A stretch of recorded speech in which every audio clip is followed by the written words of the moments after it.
Welcome to the Rockstar Principles Podcast, coming straight to you from Rock and Roll, USA, covering the latest and greatest in educational leadership trends, news, and awesomeness for principals all over the world.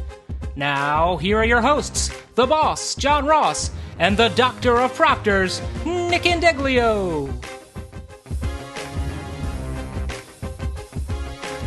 All right, welcome back to the Rockstar Principles Podcast. We are excited to be talking about a very cool article that got me excited, and of course, my class has no choice but to read it and talk about it now, because I hold them hostage to their grade. It's called Education Builds Character, and it is now starting to appear on a multitude of different national organization sites. The article is by a guy named Jim Dillon, and he is an author. He's written some books about bullying. He's a former principal. And we actually connected with him on Twitter earlier this week, and he agreed to be a podcast guest coming up later this summer, or maybe even sooner, so we'll see.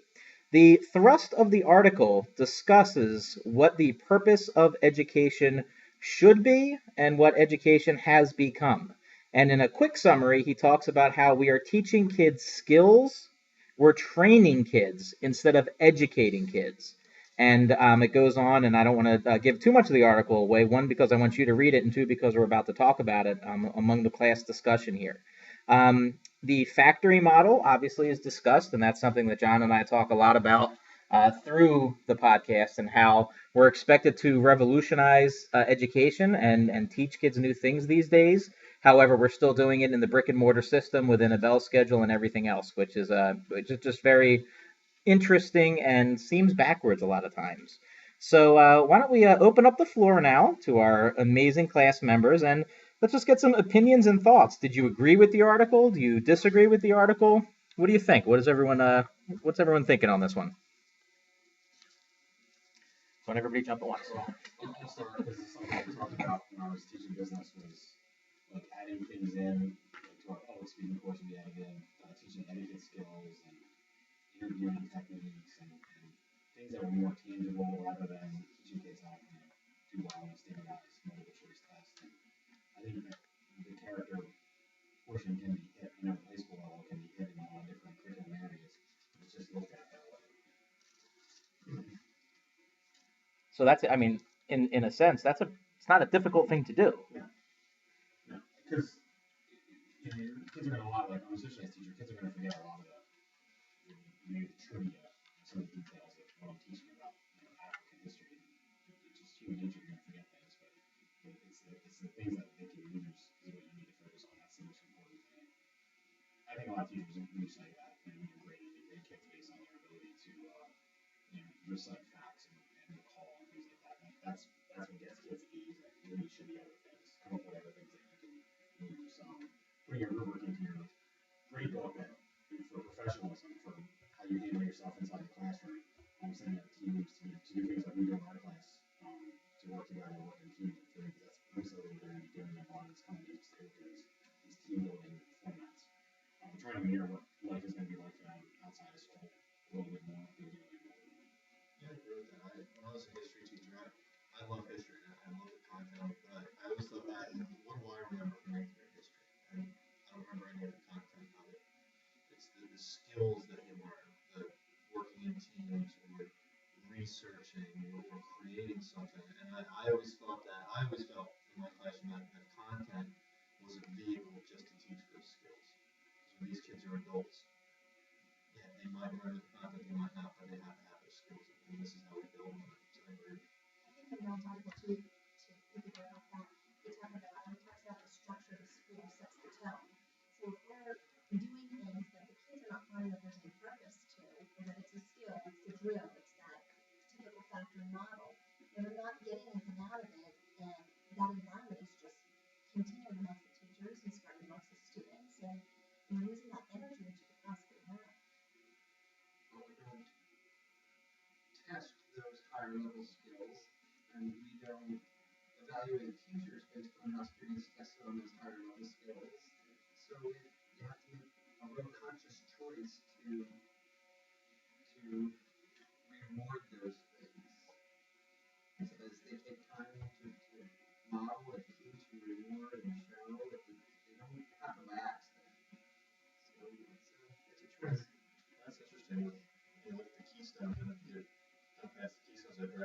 times there's that project-based assessment that they're creating. And it's funny because in real life, kids aren't going to take tests, but they're going to be working on projects. But to graduate high school, you need to be Well, frequently, how many times have you been in that meeting with the parents, the concerned parents on a student behavioral issue, and this is a good intentioned, smart kid who's being a little bit of a knucklehead, and you're looking at that kid and you're like, they have all the talents that they're going to need to be successful in life.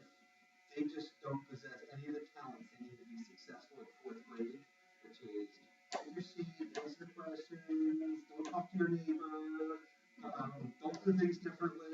All the opposite of frequently that factory model that we read about here is the exact opposite of what's going to make them successful when they leave school. And you can see it early. Leaders, problem solvers, sometimes in a bad way. Leaders, problem solvers. Just thinking outside the box. Thinking outside the box. Courage to stand up and say no. A lot of these things don't work in third grade. And the teachers reward the kids that follow the model. And I think it's almost like they want the students to be a certain way. And the kids that are not like that, I think a lot of those ones that are more willing to challenge you. I can see leadership in them. They're going to be more successful down the road. Teachers actually kind of don't like that. They can't handle being challenged like that. That structure has an argument. If you're setting that tone, and I'm going to reward you guys because you're sitting here doing the right thing, you're not making a peep, you're not rocking the boat a little bit. Well, it's not even just the teacher that rewards them; it's the system. I mean, I think if you think of valedictorian, is valedictorian in the high school the best student to leave from high school? No, it's the student who did a very good job of navigated their way through making sure they had all the honors courses and the weighted courses. Whereas the students who took courses that they wanted to take to try and learn more, that's a student I want to gravitate towards as somebody who wants to be well-rounded and work hard and try and figure out what their niche is. But it's particularly at the high school, it's a very archaic model, a very archaic system. But we reward the kids that sit in rows and columns. And I see that conflict when in elementary school, when we screen for gifted education, I see frequently the disconnect between who the school system, I don't just mean teachers, principals too, who the system thinks are the gifted kids and who the psychologist says are the gifted kids. And there can be a real disconnect for teachers and principals, and let's say teachers, but kids that don't do their homework, don't sit in class, and score 135 on their IQ test, and they're so annoying, and they're so smart. That's not who the system is saying is gifted, but they are gifted. You're right. Yeah. And sometimes that's a little bit of an eye-opener. John, you're being awfully quiet over there. It's because I got a lot to say. So you're not saying anything. Yeah, I just don't want to start. No, I mean it's what a lot of people have been saying for a long time, and particularly where they talked about the difference between education and training, and we talked about concern about test scores and things like that, and I think that if kids know that a teacher is if kids know that a teacher is there for them and they feel that comfort with a teacher, then they're going to work harder for that teacher.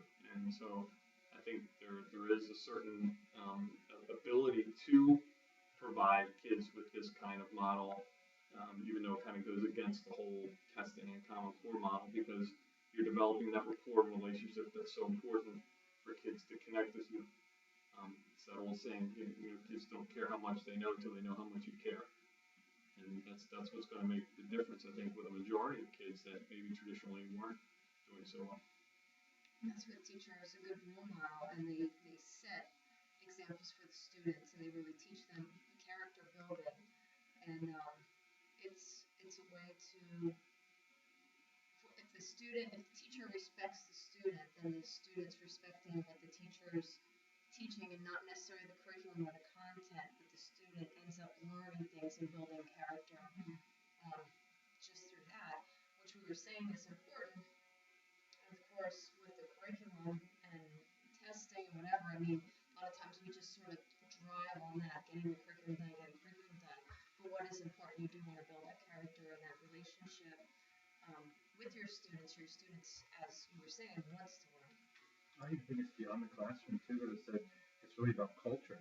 And it's teachers want a principal that's going to hold people accountable, hold kids accountable, but also care about them both inside and outside the school, and that's going to foster an environment where that there's a culture of that piece that you were talking about, so that teachers are setting up cultures in their classroom where it's not just between one student, one teacher, there's that respect and rapport, but it's with everybody, so that teachers are creating a culture where kids respect each other and have rapport with each other coming from different backgrounds.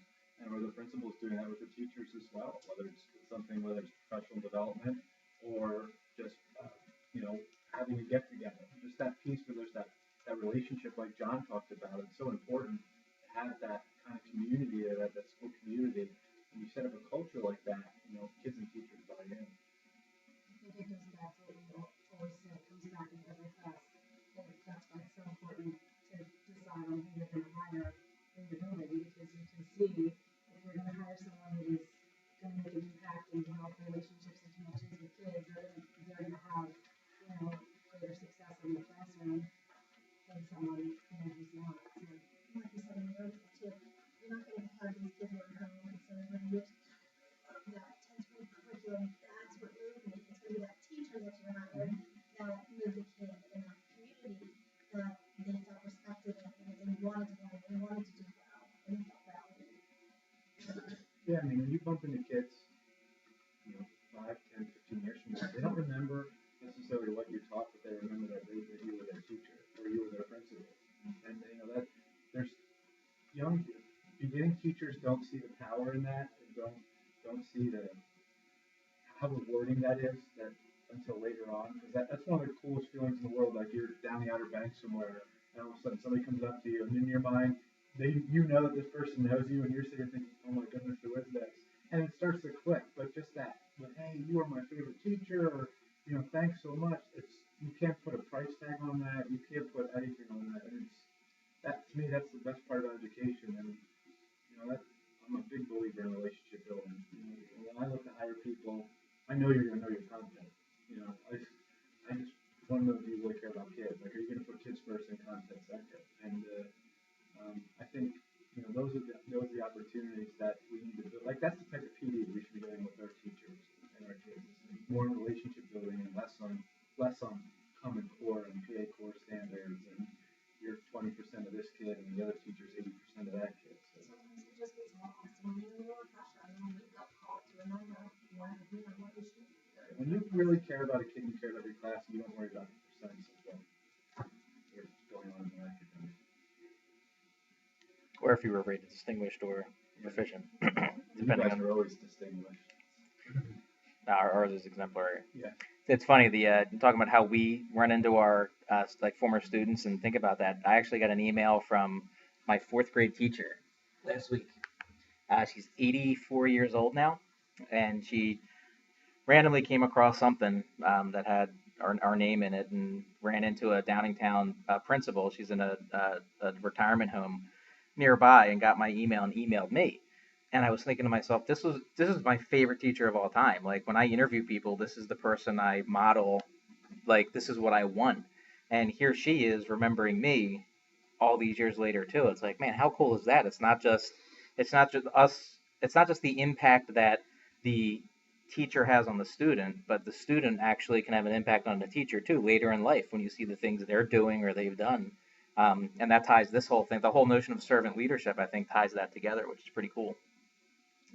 It shocks me how many people are comfortable going through on a daily basis, teachers, principals, classroom aides, secretaries, how many people are comfortable going through their chosen career on a daily basis that do not establish rapport and relationships with children. It's stunning to me how many people there are. And that don't. The fact that those people got hired is quite frankly one of the main reasons why we're in the situation we're in education, in my opinion.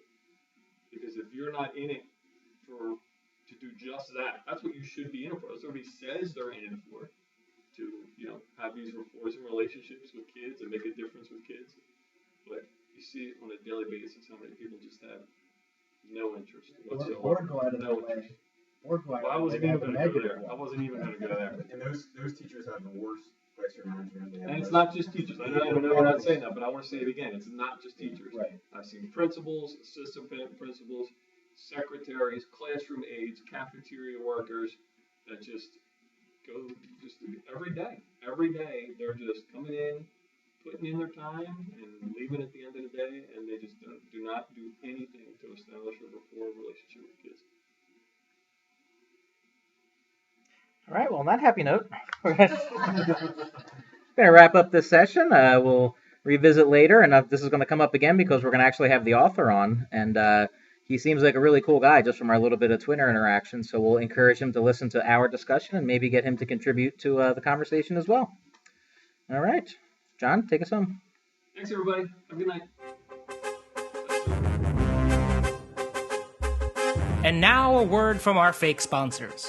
But we'd really love if they were our real sponsors. Seriously, we would love it.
We're back with the Rockstar Principles podcast with our Neumann EDU 745 course.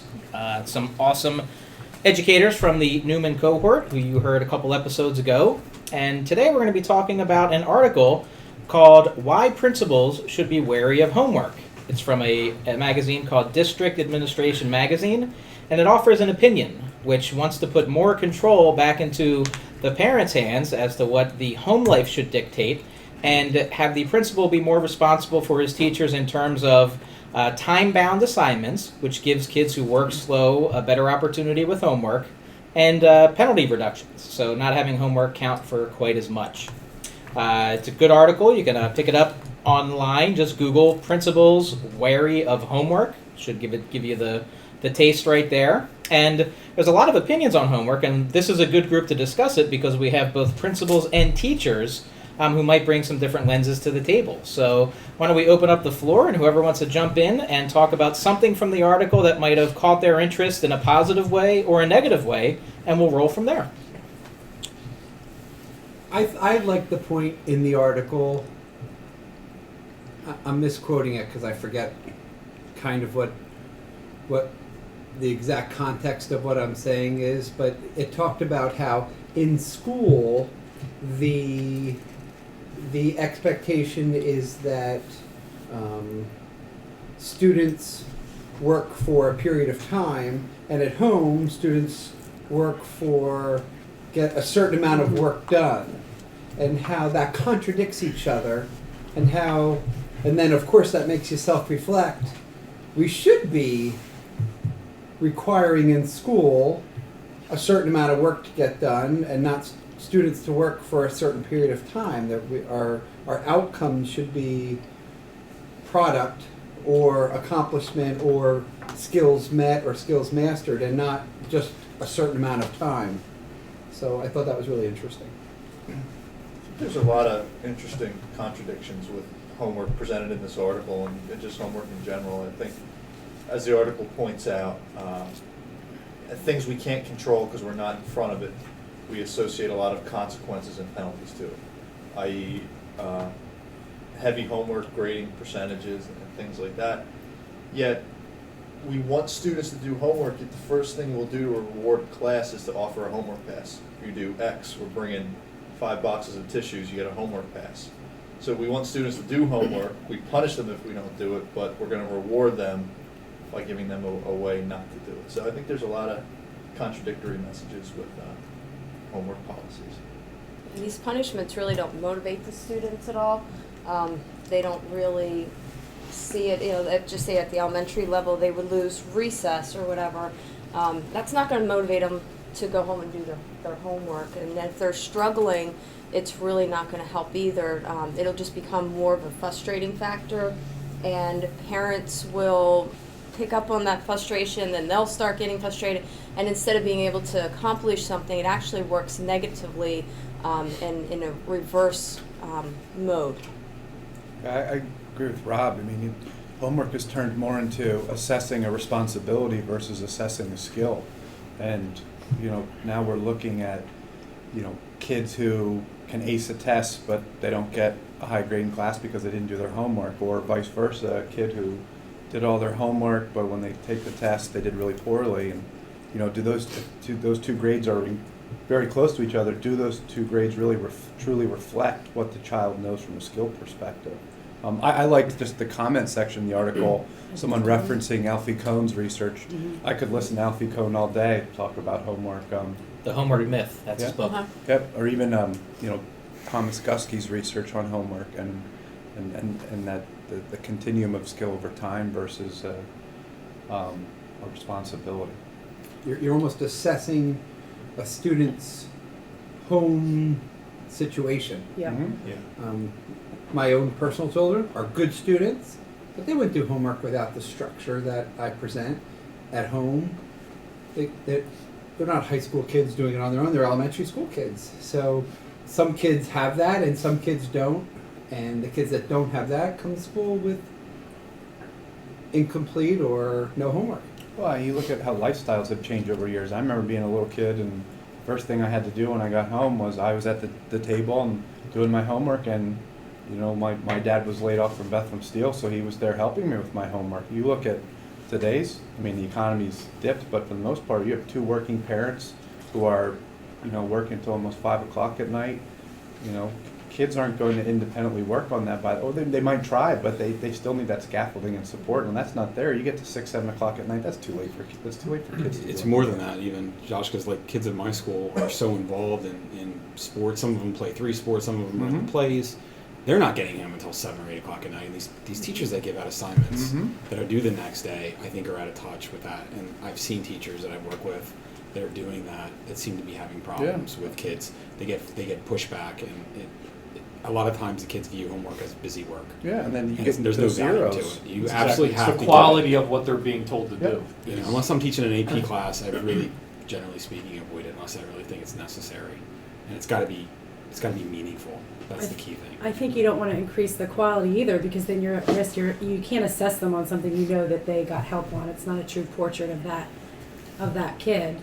But I did my master's thesis on homework, and at the time, I don't know if there's new research, but it was basically that there wasn't a huge correlation between the homework and the achievement. It was more just teaching them, just teaching kids the good routine. And you said something about in the article, the other part that struck me was, maybe it was in the comment section and not in the article, but there was a person in there commenting on how, as adults, we go to work for a certain amount of hours every day, but then we don't, a lot of jobs don't take things home, and here we're making these kids sit through school all day and do work all day long and then have more work at night.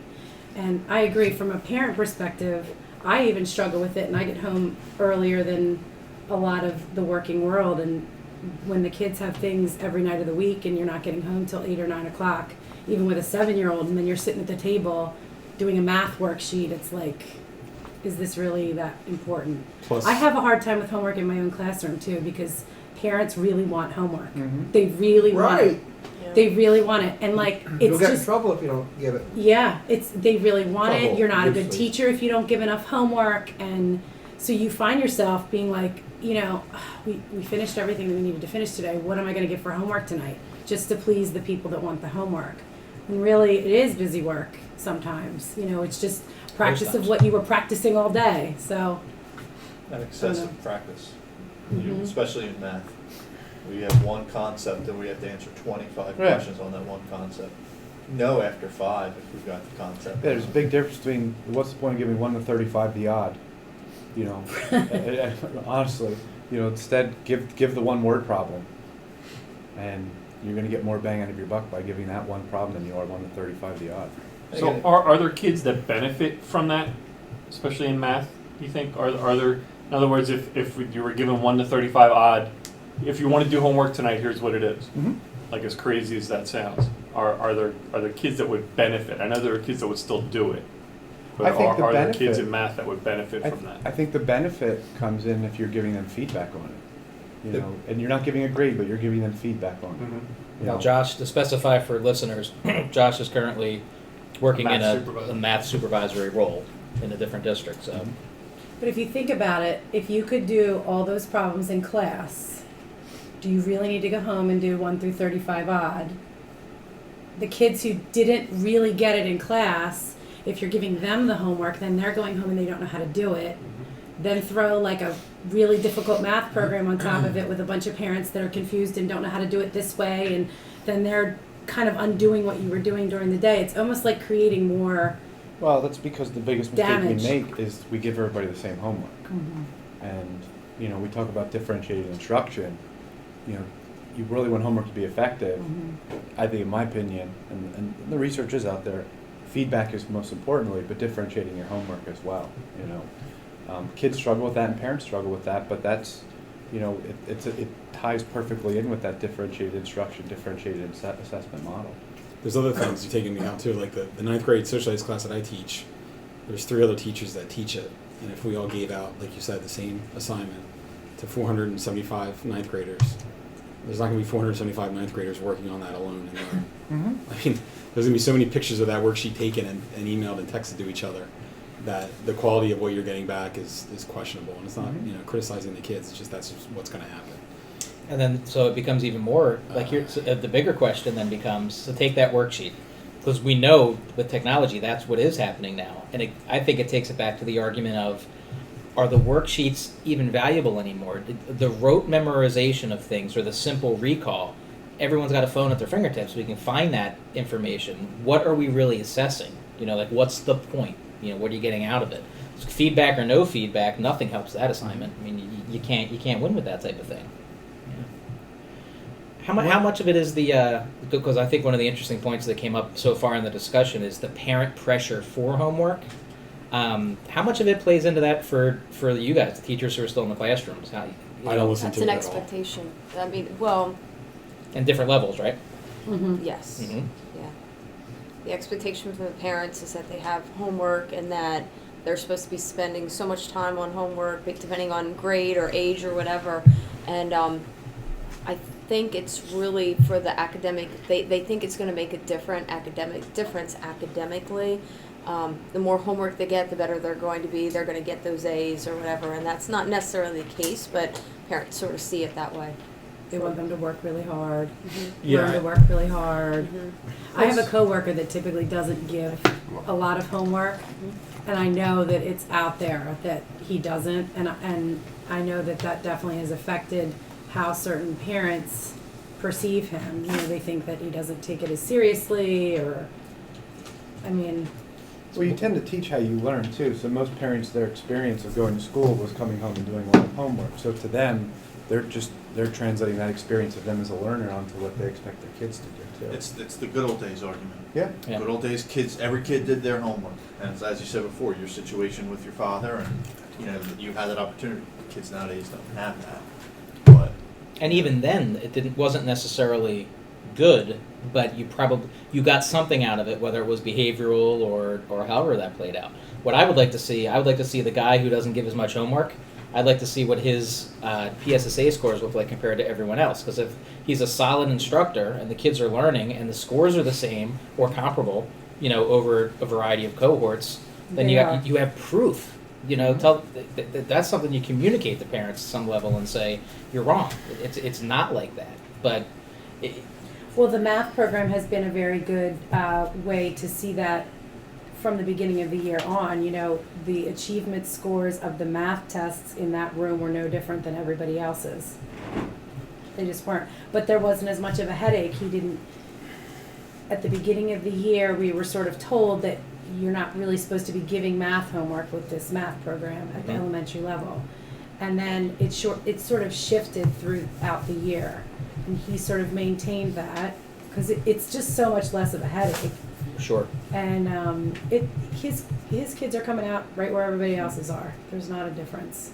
Well, I'm being selfish again with math. I mean, you look at, and I'm going to speak more from the secondary level now than the elementary, but in elementary this happens a lot. Math homework sometimes is given as the bell is ringing. Mm-hmm. You know, kids are writing down what their homework is. And it's, you see so much more investment from homework in kids if they have time to get started and time to get some questions, answer, feedback in class prior to leaving. Because then they build some confidence, they know what they're doing. But, you know, we'll be, because the bell's ringing, oh, don't forget, here's your homework, boom, boom, boom. Some kids, they're already out the door, they don't even write it down. What happens to that kid the next day they walk in, they already have a 0 because they didn't even get the homework or write the homework down. So it's, the homework, I think homework kills itself in what we call it now. It's just, I think a lot of kids get, if they have the top-notch parental support, homework can be beneficial because they have a built-in tutor at home. So even if they walk out the door unprepared, they sit down, they get out, they're like, I don't know how to do that. They get mom's there teaching them. They have like a tutor. Dad's there teaching them, and they get it again. Instruction's happening, and that's not best practice, but that's advantageous for the kid. Absolutely. And for the teacher, too. Yeah. And I have a hard time believing that all of those interactions are positive. I mean, most of the feedback you hear are kids that are saying, or parents that are saying, I sit with them, I try to do it, we both get frustrated, you know, we don't know how to finish it, we don't know the way you did it in class. So, yes, I agree with you, but I think that that's probably not always the most beneficial situation. But what you were saying before about giving the feedback, then you also run into the dilemma of, okay, everybody's going to try the first 2 before you leave. And so, like, I've had a lot of time this year with this program where you say, okay, as you're leaving, I want to see your 1 and 2. Okay, you get a star on 1 and 2. You get a star on 1 and 2. And then what happens when you get to the 2 or 3 kids or the 4 kids at the end who have no idea still? And then you have no time to reteach it. You can't say, take this home now and do it for homework. So then you find yourself being like, you know what? You're going to do this instead tonight because you didn't get this in class. Right. You don't understand it. No homework for you. Well, I didn't understand it. But you can't. I feel like ethically, I can't send them home with 2 pages of math homework when they can't even do the first problem. Yeah, how about just try it? You don't know how to do it. Just try it. Like, what is that? Do what you can. Do what you can. That's what I'm saying. My argument of we don't need to give every kid the same homework assignment. And again, to me, that still goes back to that vacuum argument of the good old days. Well, we didn't have to do this before. Why do we have to do it now?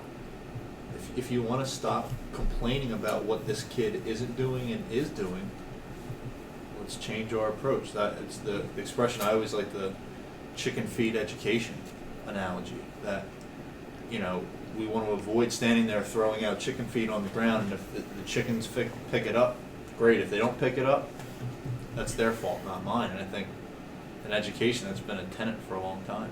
I taught it. If they didn't learn it, it's their fault, not mine. And I think older veteran teachers would tell you that. And it's not to their discredit, it's how education was coming through. If you look through the 70s and 80s, the opportunities here, you have to take advantage of that opportunity. The chicken feed analogy is a really good one, because the antithesis of that, and this is an article we'll read in a couple weeks, it's the Doug Reeves 90-90-90 research, but one of the things that come out of that, and they show very impoverished schools who have very high success rates with student achievement, and one of the main factors that contributes to that is ownership.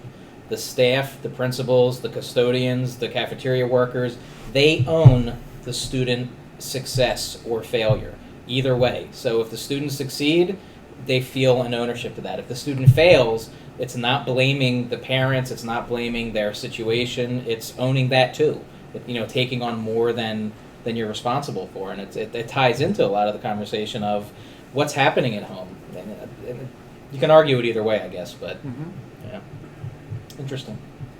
Any other final homework thoughts? Homework sucks.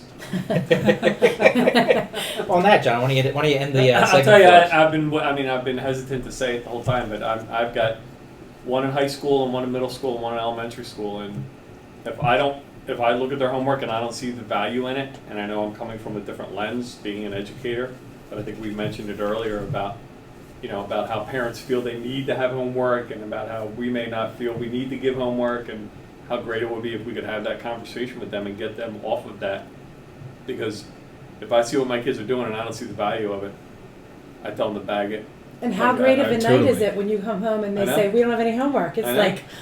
Right, because I'll have things I'll want to do, and then they'll be, oh no, well this one's got, all this homework to do, and so, we talk about what it is. My daughter, who's a freshman in high school, just missed a day of class because we went to a family wedding out of state. Her family consumer science teacher gave her homework because she wasn't in class. You know what her homework was? To make crepes. That's what her homework was. To make crepes. Because that's what they made in class that day. They made crepes. So since you weren't there, you have to make crepes. You know what we did? What, you have to sign off on it? Or how'd she prove that she did it? I said, I had to sign something. Yeah. I said, here, give me the piece of paper. There you go. You made your crepes. Signed it. Sent it in. So I'm not going to take time out of my, family time together to have my daughter make crepes. I hope this teacher doesn't listen to this podcast. I hope the teacher does listen to this podcast. Yeah. I do, because my original intention was to email that teacher and tell him how ridiculous I thought it was, and my wife talked me out of it. But I mean, it's absurd, absolutely absurd, that because she was absent. What if she was sick? If she'd been out sick, would she have had to make crepes? And there again is that analogy. Kids leaving on trips. Oh, well, if they're gonna, they don't value penalize them school for it. time, right? We're gonna penalize them for it. Taking my kids to Disney World 3 times. I've taken my kids to Disney World, all 3 times during the school year. Let me give a quick Disney World example. And I know this might sound horrible. See the Harry Potter. Cheapest time of the year to go to Disney is in January, after New Year's. Yep. It is minimally for hotel, for flights, over 50% cheaper to go during that time of year. It's only park tickets that aren't quite as discounted. When I look back to my schooling, K through 12, my 4th grade family trip to Disney, I remember vividly. I don't remember much of anything else. That we're supposed to discourage people from taking a family vacation. Listen, drives me crazy. I think that's a get very disconnect in the... angry about it. They do. I've They been do. in the room, and They they bring it to me. I enjoy, have a great time. Yeah. I think there's It a doesn't matter to disconnect in me. the policy, though, because when you have a kid that you know is going out of town and they're not requesting work, like for me, my biggest concern is I got to figure out when they get back how I'm going to catch them up on the math, really, is my biggest thing. Mm-hmm. So, okay, when they get back, we'll use a little bit of recess time here and there, or we'll eat lunch and do it, or whatever. That's the biggest concern, but really, I have problems with the parents that go away during the school year and then write you a note and say, I want all their week's worth of work. They put it back on Can the you teacher. give it to It's me? not fair. And so I feel like that's a place where we need to change our policy as a Because district. how many times have you done that and the work didn't get done? The work didn't get done, That's what or always you're happens. looking at it and you you're do it, saying, you put it all together and give it to them to go away, They're and not the kid gonna comes be- back and goes like, oh, I didn't do it. or they're not going to be able to do it because they weren't there for the instruction to go along Right, with the yeah. work. So, But how much of that, here's a legit question, how much of that is parents' misguided knowledge, just thinking you're doing the next thing in the book? How long until we get to the point where kids have been educated the way we all teach, and they as parents know, oh, it's not just what And comes the way, next the in way the to book. start that conversation You know what I mean? is Like, to break down the walls about homework. I think Yeah. that's the way to start that Yeah. conversation. Break down the bell schedule idea. You know, we're operating under this system that Ford used on the assembly line by having a bell every 40-some minutes and people get up and go somewhere else. I mean, things like that we're still using today are reasons why. You know, people want to talk about reasons why America is lagging, which I debate, but in comparison to other countries lagging in education, it's got very little to do with the teachers. Well, let's go to the It's high got a school lot more teacher to on do this with one. the system. So let me just set the scenario for you, then you take it. John and I have not debated, we've railed about this on the podcast time and time again. More about middle school because that's where we are, but here's the application at the high school level.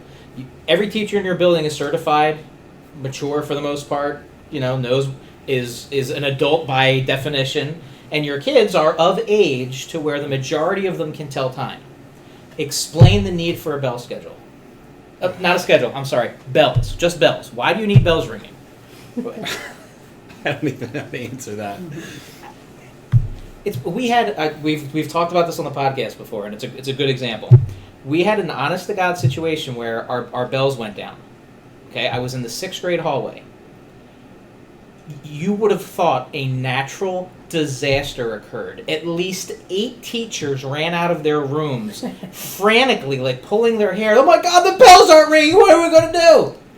No joke. Swear to God. And Rob was in a different part of the hallway. We were like, are your clocks still working? How would you do it? I'm just curious. 'Cause I never even thought about it. How would you do it? If you got rid of bells. I did it. In I high did it school? when I was principal at Drexel Hill Middle School. We didn't have bells. Worked perfectly fine. And that was with clocks that were all battery operated and weren't synced. So is the responsibility of the have teachers bells. to send them at a certain time? Or? Yeah, you hear the kids in the hallway. Mhm. Oh man, it's time to go. All right, it's Mhm. time for us to switch. But frequently, and again, middle school set up differently than high school in that you're on teams. So a lot of times, if somebody holds their kid a couple extra minutes, I think you're right, but it's just the same thing with the affected homework. other Teachers are creatures of habit. I think they just so Yeah. used to the routine, they can't break out of it. They give homework because they were given homework when they were in school, Right. and I've seen that. You're right. When the bells aren't working, their teachers are in the hall going crazy, and it's like it's not that big a deal. It's true. They do. They go crazy.